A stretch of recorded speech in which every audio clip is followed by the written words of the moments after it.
মন চাইলেই যে কোনো কিছু ধরতে পারা যায়, হয়তো ছেড়ে যাওয়া যায় না।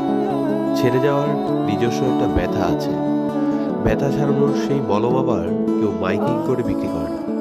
দুঃখ কষ্ট ভাগাভাগি করে দুজন মানুষ ঠিকঠাক বেঁচে আছে, এইসব যারা বলে তারা মূলত ফ্রড অথবা বেকুব। আমি বেকুব হতে চাই না।